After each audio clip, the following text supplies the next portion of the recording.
And as a people, we must know our true history. There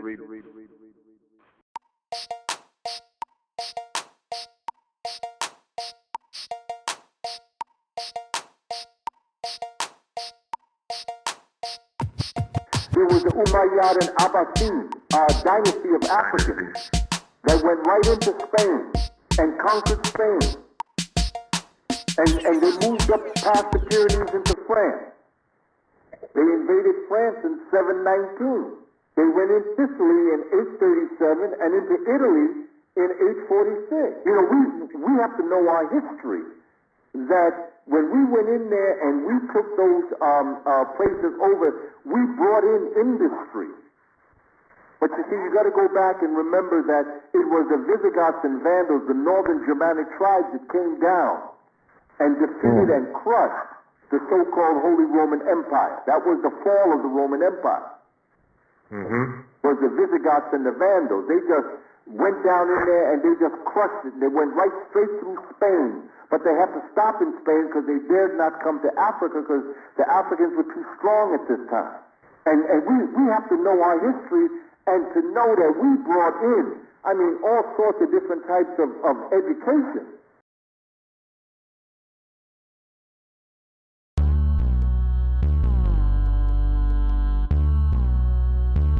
It was a rise of Christian slavery when the Moors were in Spain. You had all kind of accounts of them holding Christian slaves, and they also created the harems where they had hundreds and thousands of concubines, which were European women.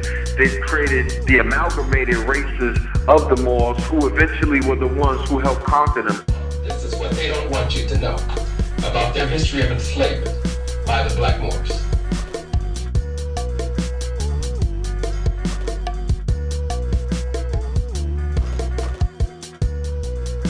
This thing is called the Hammam.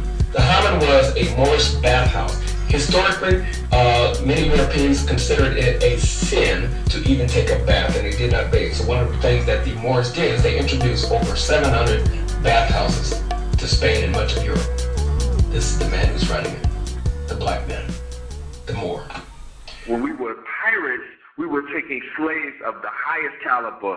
So just like in Pirates of the Caribbean, where you had the dudes from the Royal Army, like, you know what I'm saying, like the top dudes, I think even in Pirates of the Caribbean, they captured him and held him as a captive and was able to trade hostages for him. This is what we were doing. You know what I'm saying? We would capture ships and whatnot, capture hostages, and then demand that they release the Moorish warriors that they had trapped inside of Europe, like inside of the prisons, the dungeons in Spain, Portugal, all over the place. You know what I mean? So it's always been war.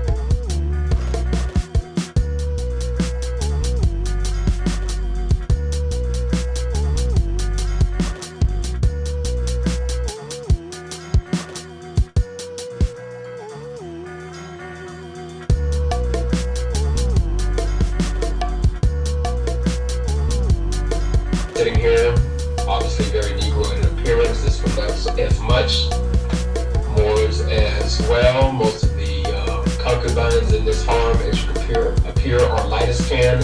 There is a good reason for that. When the Moors invaded Europe, they did not bring women with them. They basically took wives and concubines and built a harem of the natives there who were a whiter skinned people. So of course, when you see images of their harem, they are going to be the lighter skinned people that depicted the natives of that region, particularly in Spain, Morocco, and other places as well.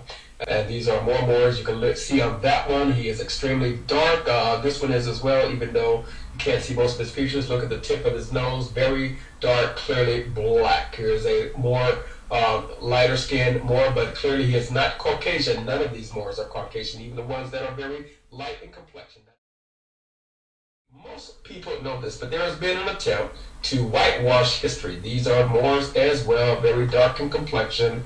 If you take a look here, you can see as well, this is a caravan of Moors. That is what the picture is called, a caravan of Moors. these are the Moors. These are the Moors. Take a good look. These are not white people. These are not Caucasians. Here is a group of Moors. And remember, this is not recent pictures drawn by what you would call Afrocentrists trying to blackwash history. These are pictures that were drawn back in the 18th century and paintings that were made then by Orientalists. This is called Orientalism. These are Orientalist artworks, and they are extremely valuable. And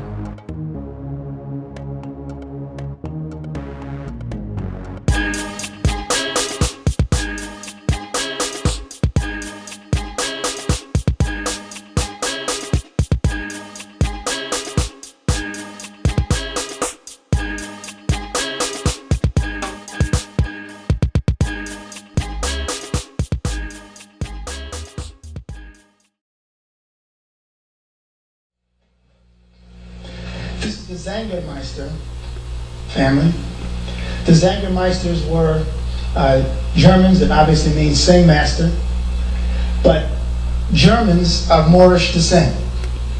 And if you look also, if you want to get a sense of just how extensive the Moorish impact was in Europe and why essentially there's this obfuscation or this avoidance of the topic, the name Musliman, as in Musliman's apple juice, means Muslim.